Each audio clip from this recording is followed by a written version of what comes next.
I was born in Scotland on the Isle of Skye.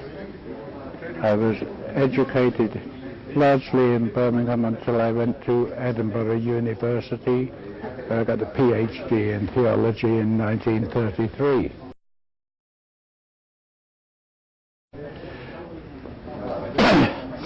I became a minister.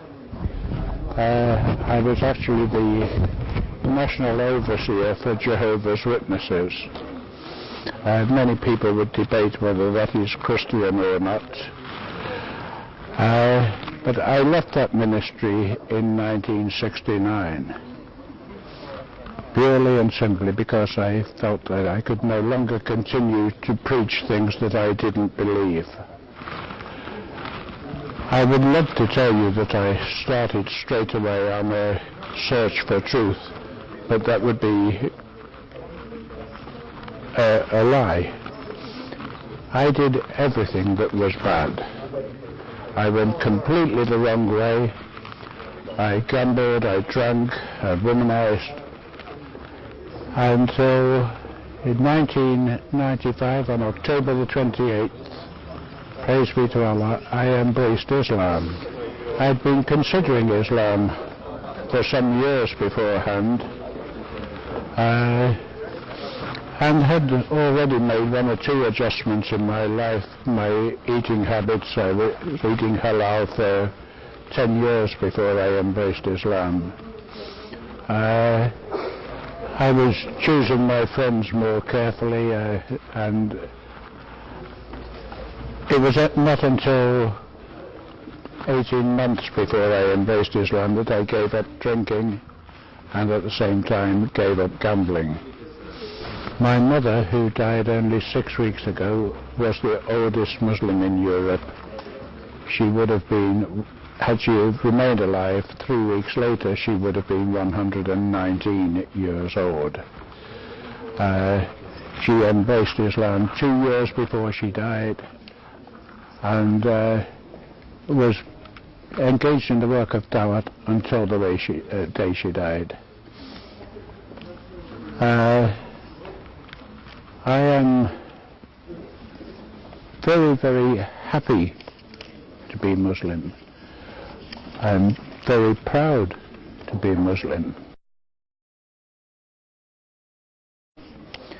And it has most definitely affected my life in many, many ways. But the overwhelming difference that Islam has made in my life is the peace that it's brought into my life. And it started the day that I embraced Islam. I had never before set foot inside a mosque. And I turned up at the masjid by arrangement with Haji, who'd made the arrangements at the masjid. And I was the first to arrive. I borrowed Sawar Kameez from a friend, and felt like a daffodil standing outside the mosque waiting for someone to come and open up. The next person to arrive was Haji himself, who took me into the mosque, showed me how to make wuzu,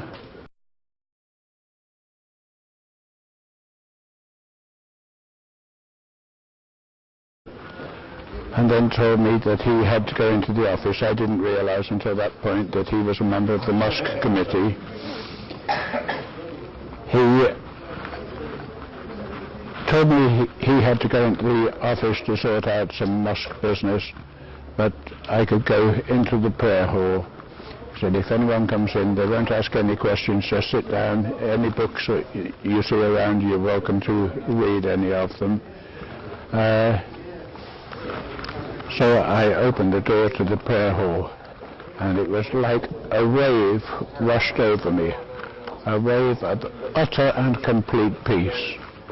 This could partly be explained by the fact that there was no one else there, but it was a sensation that I'd never experienced before, nor since. But praise be to Allah, that peace has never completely left me.